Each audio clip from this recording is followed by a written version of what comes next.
Abeta, ayo belajar tahu. Belajar tahu tentang jagat nias.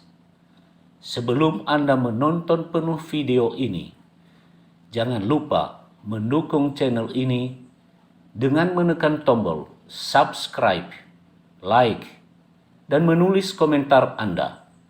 Terima kasih.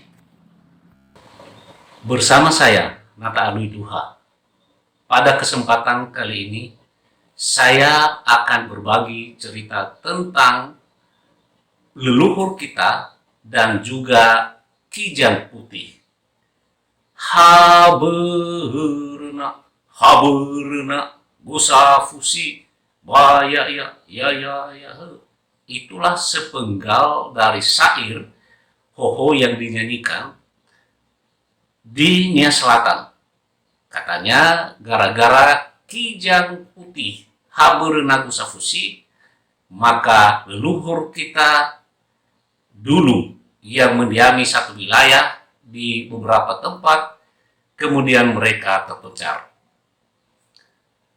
Pada kesempatan kali ini saya akan bercerita tentang Nago Safusi atau Kijang Putih yang paling tidak ada 3 leluhur yang oleh karena Kijang Putih, lalu anak-anak dari leluhur ini mereka mengalami konflik, kemudian mereka terpencar, mereka berpisah-pisah dari wilayah asalnya, dari wilayah orang tua mereka menuju ke tempat lain.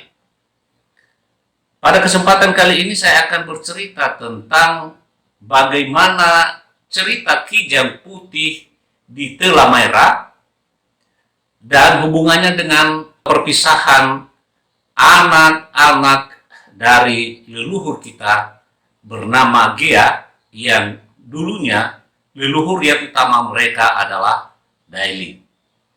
Sebelum saya bercerita, saya beritahukan juga bahwa sebenarnya masih ada juga leluhur kita yang oleh karena Kijang Putih seperti saya sebutkan tadi, mereka berpisah-pisah dan kemudian tersebar di berbagai wilayah di Kepulauan Nias.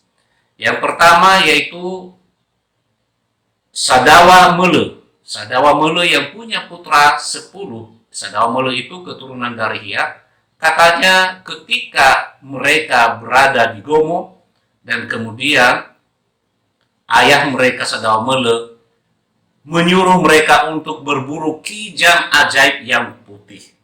Dan ke-10 anaknya itu kemudian pergi berburu. Dan gara-gara kijang putih itu mereka juga kemudian terpencar, mereka berpisah-pisah dari wilayah, dari kampung orang tua mereka. Yang kedua adalah leluhur bernama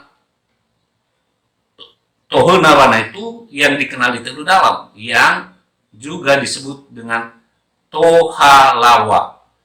Ini menurut cerita bahwa ayah mereka yang juga dulu berdiam, ada yang menyebutkan di Gomo, ada yang menyebutkan di sekitar Soligan Setengah. Ketika mereka berpisah di situ, ayah mereka menyuruh mereka untuk berburu atau mencari Kijang Putih atau Nago Safusi, dan kemudian oleh karena Kijang Putih itu mereka juga berpisah-pisah, dan pada akhirnya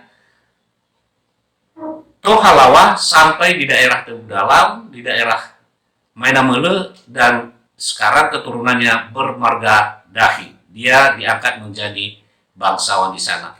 Dan yang paling terakhir ini yang saya akan ceritakan, yaitu Nago Safusi dan perpisahan atau penyebaran putra-putra dari Gea yang dulunya leluhur mereka bernama Daeli.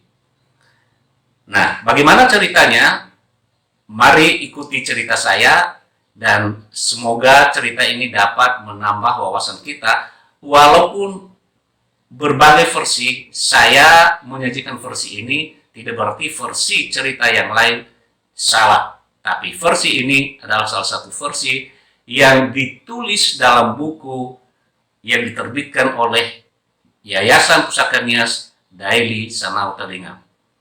Dulu sebenarnya leluhur orang Nias itu menurut cerita-cerita yang berkembang di Pulau Nias ada 5. Ada 5 leluhur. Ada Geje, ada Hulu, ada Hia, ada Daeli. Kemudian yang terakhir adalah ada Luomewena yang keturunannya juga diturunkan di bumi Pulau Nias. Dan mereka ini adalah keturunan dari Raja Sirau yang dulunya tinggal di Teteholi Anaa, yaitu suatu tempat yang berada di atas lapisan langit. Nah, salah satu leluhur yang tadi yaitu Daeli. Daeli ini terkenal sebagai orang yang pintar juga. Nah, dia punya anak, dia punya istri, dia punya anak, istrinya bernama Nuni. Nah, ketika mereka sudah punya anak, sampai generasi ke-14, generasi keempat itu mereka punya anak dulu, lalu generasi ke-14 ke bawah, sampai pada generasi Gea, maka mereka kemudian Gea punya anak 9. Anak 9 itu yaitu Farasi, Gemi, Mangrajaibu, Obo, Wewe Sesolo, Garinalawe, Fau, Nujaniha, dan Inada Sauselama. Inada Sauselama ini adalah seorang putri yang berparas cantik menurut cerita-cerita. Jadi dia yang berasal dari silsilah atau keturunan dari Daeli, leluhur kita bernama Daeli, dengan istrinya bernama Nuni, mempunyai anak 9, dan di antara mereka adalah seorang putri bernama Inada Sauselama. Bagaimana ceritanya kemudian? Pada awalnya katanya anak-anak dari leluhur bernama Gea ini sungguh luar biasa. Luar biasa karena apa? Mereka selalu bekerja sama. Mereka selalu sehati sepikir. Mereka selalu menolong, saling menolong, dan hidup rukun. Mereka tinggal, bayangkan, walaupun mereka 9 orang bersama orang tua mereka, yaitu leluhur kita bernama Gea, dan ibu mereka bernama Inada Sihuluholi. Di wilayah Telamera itu, Telamera tidak jauh dari kota Gunung Stoli, sekitar 15 km saja di wilayah Ponovembo yang kita kenal sekarang, di wilayah kecamatan Gunung Stoli Idanoi. Mereka hidup di sana dan mereka sungguh hidup rukun. Suatu hari kemudian mereka melihat kijang putih, karena pada saat itu hutan belantara masih mengelilingi perkampungan mereka. Dan ketika suatu saat mereka melihat di situ ada kijang putih, maka mereka bersepakat untuk berburu kijang putih itu atau nago safusi. Kalau nago safusi itu, kalau bahasanya selatan disebut lauyo. Ini beda bahasanya. Lauyo itu kalau di tempat lain disebut nago, yaitu kijang putih. Kijang yang berbulu putih. Lalu karena mereka sudah sepakat untuk berburu kijang putih yang katanya dagingnya pasti paling enak, pasti itu sangat lezat, dan mereka berusaha untuk memburunya. Sebelum mereka berburu, dalam cerita dikatakan bahwa mereka melakukan kesepakatan seperti sebelumnya, bahwa anak-anak dari Gea ini sangat bersatu, hidup rukun, dan selalu bekerja sama. Bahkan mereka itu kalau ada pekerjaan, ya tidak akan merelakan satu orang bekerja, dan juga tidak pernah berkonflik. Nah, sebelum mereka pergi berburu itu, mereka berbagi tugas. Pembagian tugas yang jelas. Bagaimana mereka berbagi tugas? Biasanya kalau pergi berburu itu ada kelompok yang mengejar pemburunya supaya nanti binatang atau hewan buruan itu bisa cepat tertangkap. Jadi ada kelompok yang harus mengejar terus binatang yang mereka buru, dan mereka juga harus memberi atau membagi tugas satu kelompok lain lagi, yaitu kelompok yang menunggu di suatu tempat di mana diperkirakan nanti binatang itu akan lewat, dan di situ mereka akan menangkapnya, mereka akan memburunya, dan mereka akan berhasil untuk menangkap hewan buruan tersebut dengan cepat. Nah, yang bertugas untuk mengejar yaitu farasi. Mereka memberikan tugas farasi, Mangaraja Embu, dan WWC Solo. Jadi mereka itu yang pergi berburu hanya 8 orang. Yang putri mereka tidak ikutkan untuk berburu bersama mereka karena dapat dimaklumi itu perempuan tidak mungkin dia akan pergi berburu. Sementara yang lain yaitu kelompok yang menunggu. Kelompok menunggu ini nanti itu yang menjebak, itu yang siap untuk menangkap kalau lewat Kijang Putih itu, yaitu Gemi, lalu Garinalawe, Fau, dan Nujaniha. Itu mereka. Jadi Gemi, Owo, Garinalawe, Fau, dan Nujaniha. Mereka itu adalah kelompok yang menunggu di situ, sementara kelompok yang mengejar tadi kelompok farasi. Bagaimana kejadiannya kemudian mereka berburu itu? Ternyata mereka mulai berburu dari wilayah Telamaira Gunung Stoliet sekarang, dan pada saat itu tiba-tiba hujan deras sekali, katanya hujan deras. Dan oleh karena hujan deras, sebenarnya Kijang itu mereka kejar terus juga.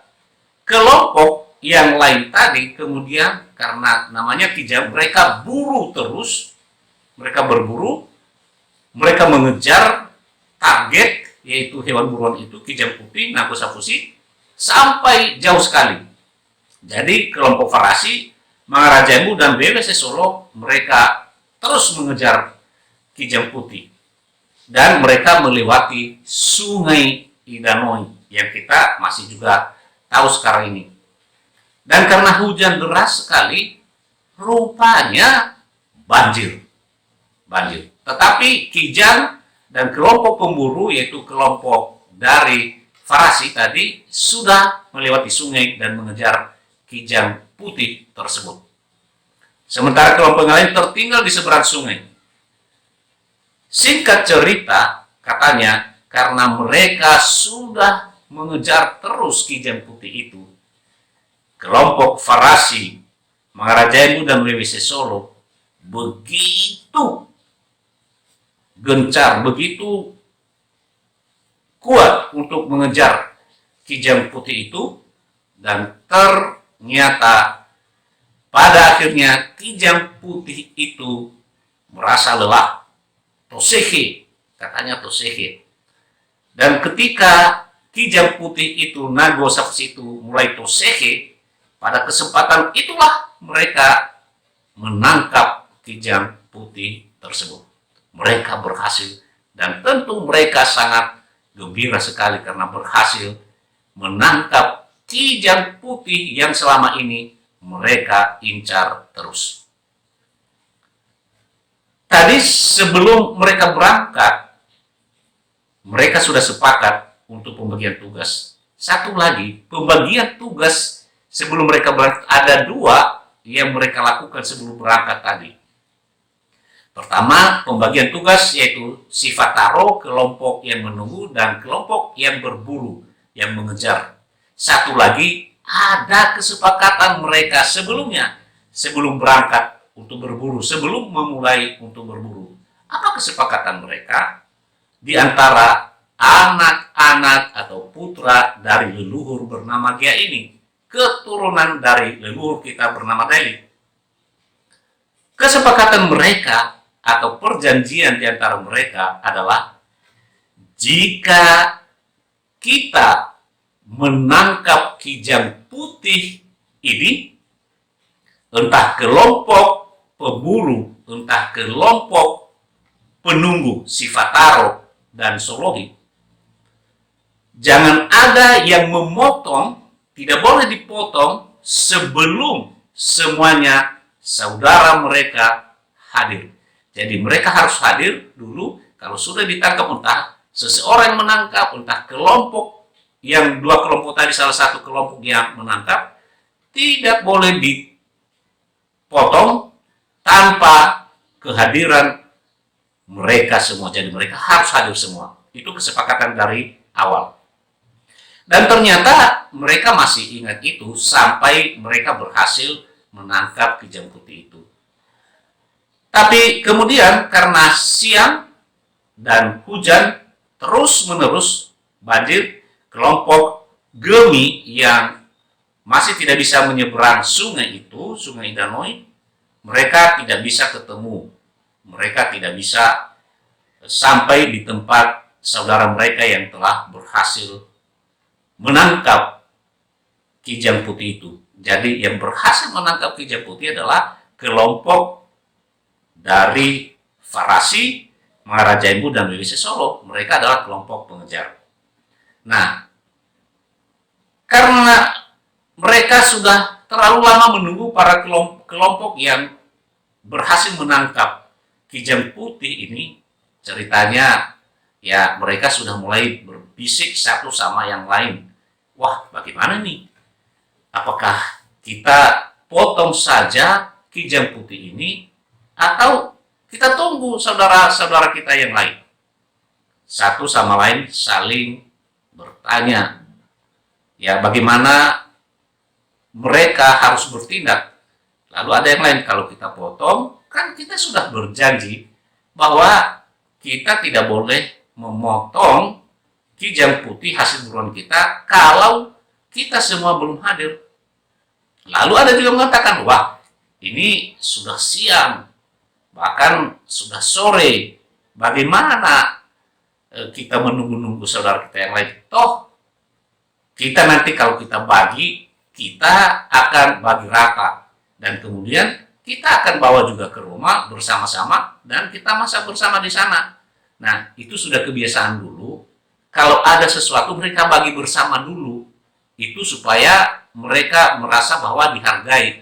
Jadi walaupun mereka satu rumah, itu dibagi dulu.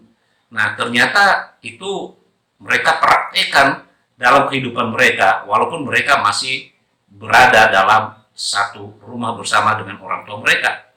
Nah, dan karena mereka sudah lama menunggu satu dengan yang lain, kelompok Farasi ini akhirnya mengatakan, wah, alangkah baiknya kita potong saja daripada kita menunggu kemudian nanti kijang putih ini hasil buruan kita menjadi busuk.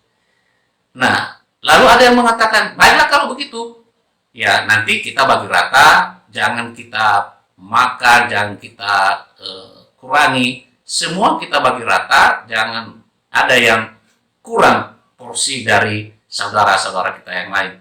Mereka kemudian bersepakat, kelompok dari Farasi ini bersepakat untuk memotong kijang putih yang telah mereka tangkap itu. Mereka bagi 8, karena mereka yang berburu itu 8 orang bersaudara. Mereka bagi 8, dan ternyata setelah mereka bagi 8, tiba-tiba hujan juga sudah reda, dan tiba-tiba kelompok dari Gemi datang. Karena banjir sudah mulai surut, hujan sudah mulai reda, dan mereka bisa menyeberangi sungai. Akhirnya mereka sampai di tempat saudara mereka yang telah berhasil menangkap kijang putih itu. Apa yang terjadi dengan pembagian kijang putih tersebut? Wah, kelompok dari Gemi sudah mulai tidak senang. Mereka merasa tersinggung. mereka merasa dikhianati. Mereka marah dan mereka mulai tidak senang dengan saudara-saudara mereka yang menurut mereka sendiri telah melanggar kesepakatan yang telah mereka buat dari awal.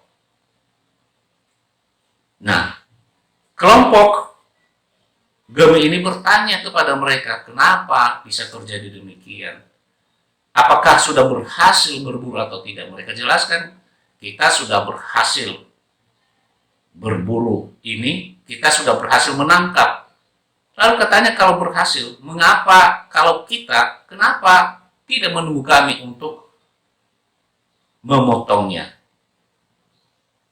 Nah, sudah dijelaskan juga kepada mereka, tetapi dalam hati mereka, mereka tidak bisa menerima alasan tersebut karena mereka sudah sepakat dari awal bahwa tidak boleh dipotong sebelum hadir mereka semua. Dan oleh karena itu, Gemi dan kelompoknya yang tadi bersama dengan dia sebagai kelompok yang menunggu, yaitu Owo, Fau, Garinalawo, dan Nujaniha, mereka kesal. Singkatnya, kijang putih yang mereka sudah bagi-bagi itu, mereka bungkus. Sejak itu mereka sudah tidak cakapan satu dengan yang lain kepada saudara mereka. Mereka bungkus, mereka bawa ke rumah. Memang, sepanjang jalan katanya, mereka sudah tidak berbicara satu dengan yang lain. Karena dua kelompok ini seperti saling mengkhianati dan tidak menghormati kesepakatan yang telah mereka buat dari awal, yaitu tidak boleh dipotong sebelum hadir mereka semua. Dan mereka mengatakan, ya menduga-duga mungkin mereka sudah makan atau mereka sudah pilih yang enak-enak dari kijang putih itu, lalu mereka sudah makan. Padahal belum tentu benar. Jadi dugaan-dugaan, prasangka mulai muncul dan mulai pemikiran mereka menjadi liar. Singkat kata, mereka pulang dengan wajah yang kurang bahagia, padahal mereka sudah berhasil menangkap kijang putih tersebut. Sampai di rumah, ibu dan ayah mereka bernama Gia, leluhur kita bernama Gia, dan Inada si Wuruholi begitu sedih melihat wajah mereka yang sesungguhnya memancarkan kebahagiaan karena sudah berhasil menangkap kijang putih, tetapi apa yang mereka perlihatkan adalah seperti wajah yang marah, murung, dan tidak bersahabat satu dengan yang lain. Karena itu mereka kemudian berbicara kepada ibu mereka, kepada Inada si Wuruholi, sambil menyerahkan semua hasil buruan, masak, dan mereka akan konsumsi bersama. Tetapi ada permintaan mereka kepada Bunda Inada si Wuruholi, istri dari Amada Gia. Mereka minta begini, wah rumah ini sudah terlalu sempit untuk kita hidup bersama. Dari situ ibu mereka Inada si Wuruholi mulai mencium bau kurang sedap bahwa ada sesuatu yang terjadi. Begitu juga dengan ayah mereka, Tuada Gia, mencium sesuatu yang kurang beres. Mereka meminta kemudian, terus terang, kami akan mencari kehidupan baru yang lebih baik di tempat lain, katanya kepada kedua orang tua mereka. Jadi terutama yang meminta ini adalah kelompok dari Gemi yang juga Owo, Fau, dan Nujaniha. Mereka menyampaikan bahwa ya supaya hidup menjadi lebih baik, maka mereka harus berpisah, mereka harus keluar dari rumah dan juga dari kampung mereka menuju ke tempat lain. Ibu mereka sedih sekali melihat dan mendengar permintaan mereka ini karena Bisa dimaklumi sejak dulu mereka begitu berharap bahwa mereka tetap menjaga persatuan mereka, mereka hidup bersama, dan itulah harapan dari kedua orang tua mereka nanti pada saat mereka sudah tua, anak-anak mereka ini yang mengurus dan memelihara mereka. Tetapi apa yang terjadi? Ternyata anak-anak mereka ini meminta untuk berpisah dan juga mau tinggal di tempat yang lain. Karena mereka ngotot dan mereka meminta begitu keras kepada ayah dan ibu mereka, maka terpaksa orang tua mereka mengizinkan mereka, mempersilahkan mereka untuk berpisah. Tetapi yang namanya orang tua, hati mereka sedih, hati mereka gelisah. Juga bagaimana nanti kehidupan anak-anak mereka kalau mereka sampai di tempat yang lain dan kehidupan mereka tidak menjadi lebih baik. Tetapi terpaksa kedua orang tua mereka merelakan anak-anaknya ini yang meminta untuk berpisah. Mereka pun kemudian mengizinkan mereka berpisah, dan leluhur dia, orang tua mereka, ayah mereka berpesan kepada anak-anaknya yang mau berpisah dari rumah mereka di Telamaira.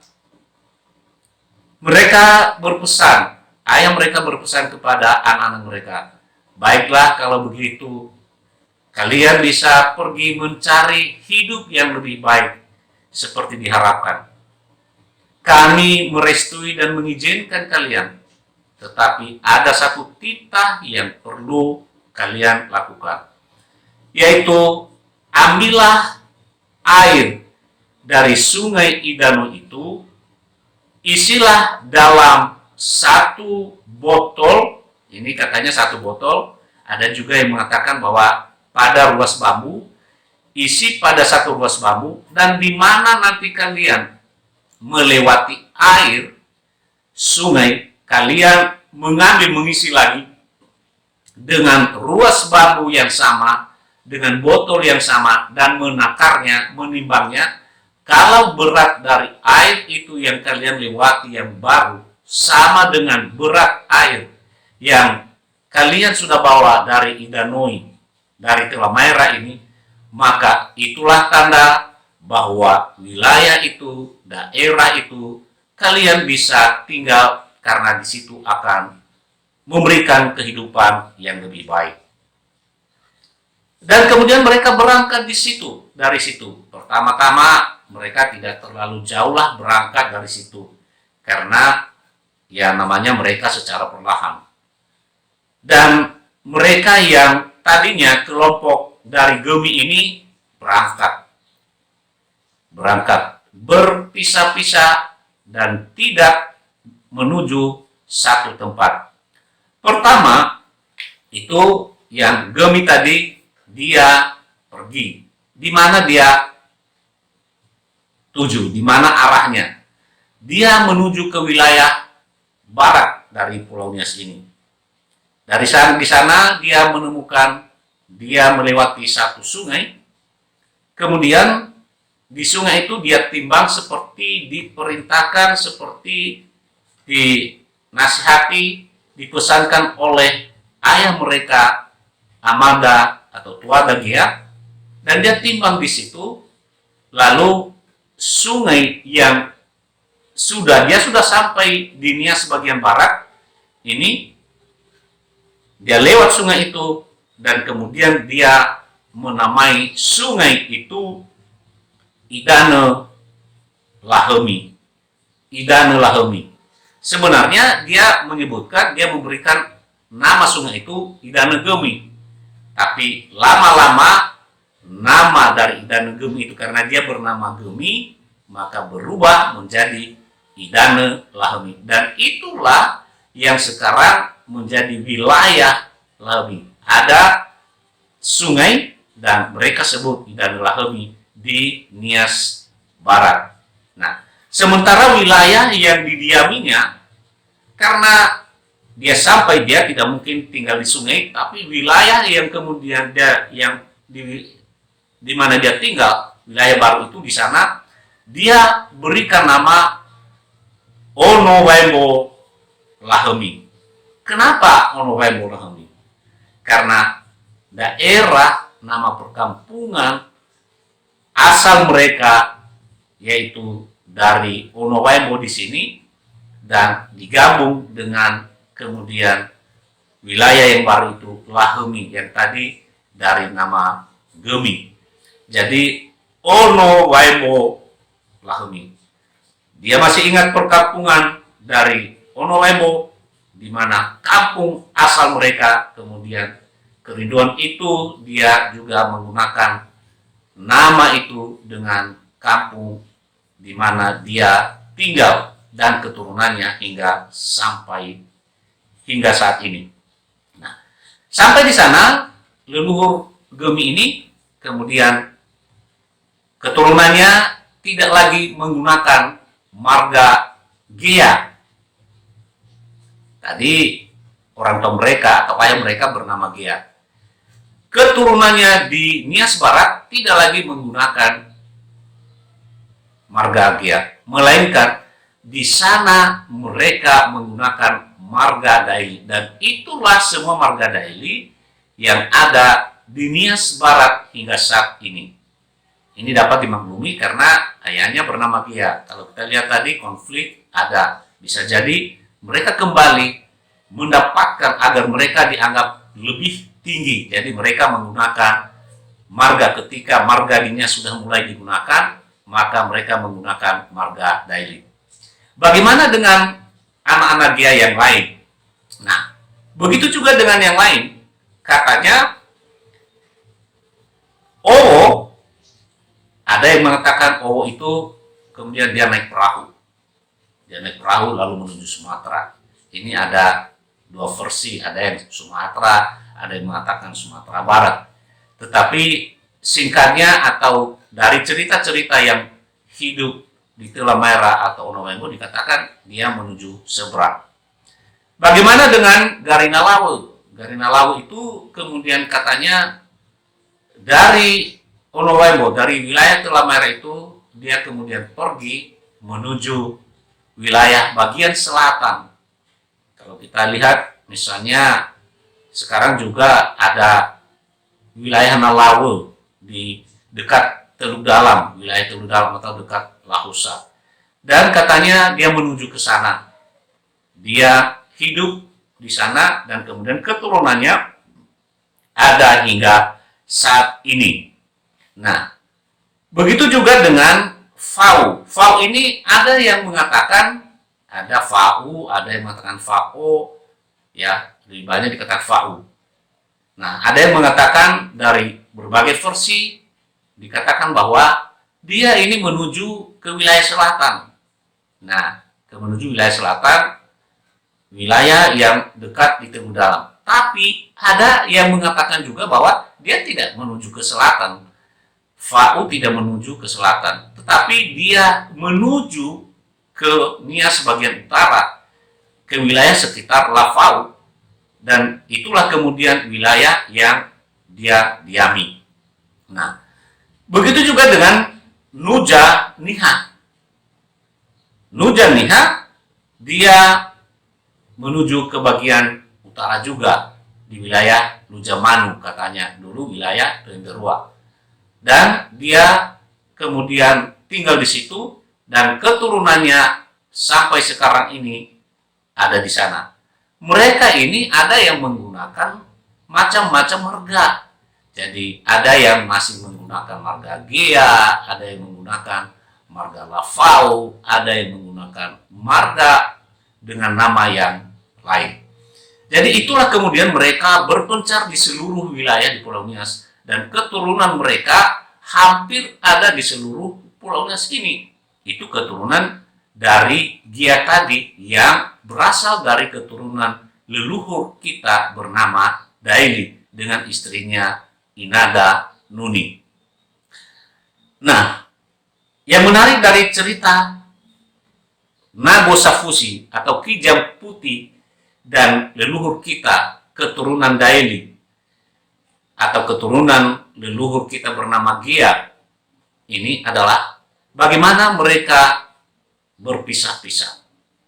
Dan mengapa ini penting kita ketahui? Mengapa?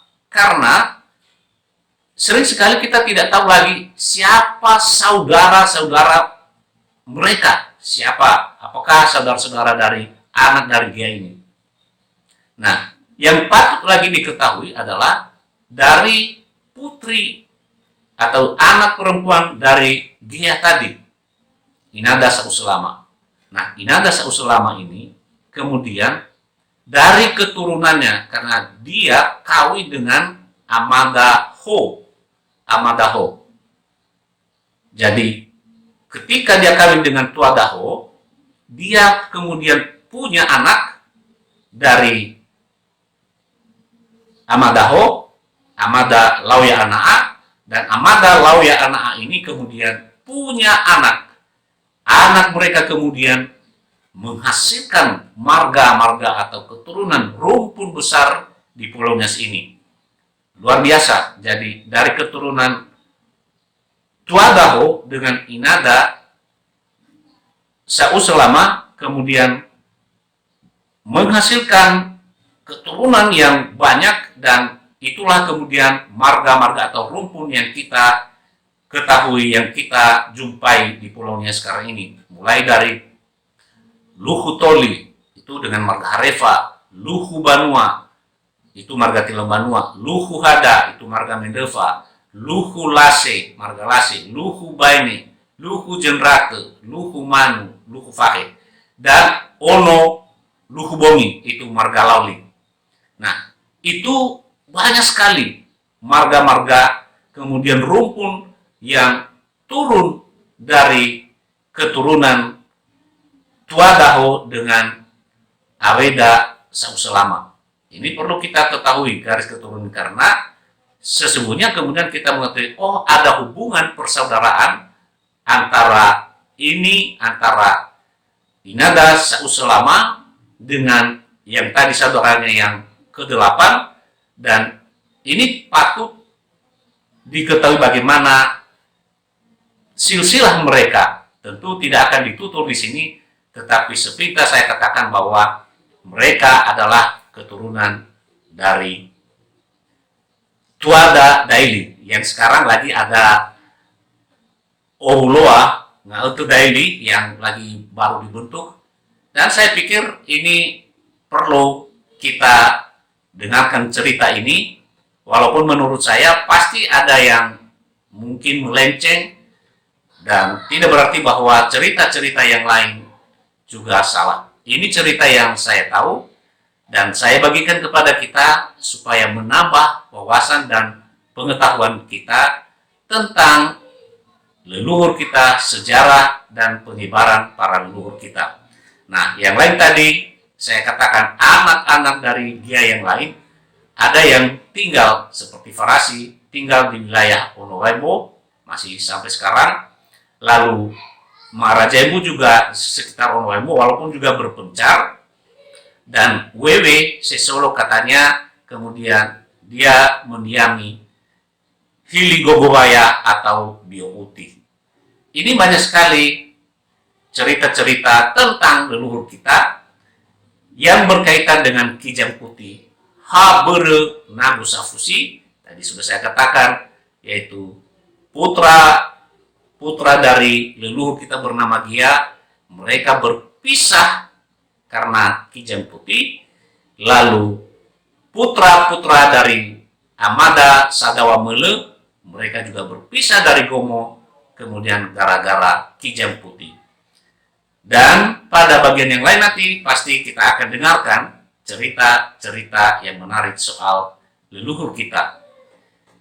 Apa yang penting kita ambil hikmah dari berpisahnya atau terpencarnya para leluhur kita ini, nenek moyang kita ini, dari garis keturunan Daili? Pertama, walaupun mereka hidup rukun dari awal, mereka hidup rukun, mereka selalu bersatu, tetapi rupanya kalau kesepakatan sudah mulai dilanggar, ya, kesepakatan sudah mulai dilanggar, maka itu akan menjadi bibit konflik yang kemudian menghancurkan persatuan di antara saudara.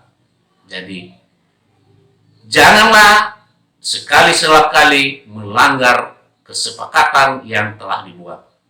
Tetapi di balik itu, perlu juga kita pahami, kalau dalam suasana tertentu, kita harus memahami alasan-alasan mengapa suatu kesepakatan harus kemudian dilanggar. Kalau alasannya masuk akal, kalau alasannya dapat diterima, kalau alasannya tidak merugikan orang lain, mungkin ini juga perlu dipahami. Tetapi pada intinya adalah kesepakatan atau perjanjian itu harus ditepati. Aro jaji moroiba huku. Aro jaji moroiba huku. Tepatilah janji dan jangan melanggar janji, supaya tidak terjadi konflik dan perpecahan di antara saudara-saudara. Terima kasih Anda telah menonton Nias Universe. Jangan lupa subscribe, like, menulis komentar Anda, dan membagikannya kepada seluruh sahabat. Ya Ahobu.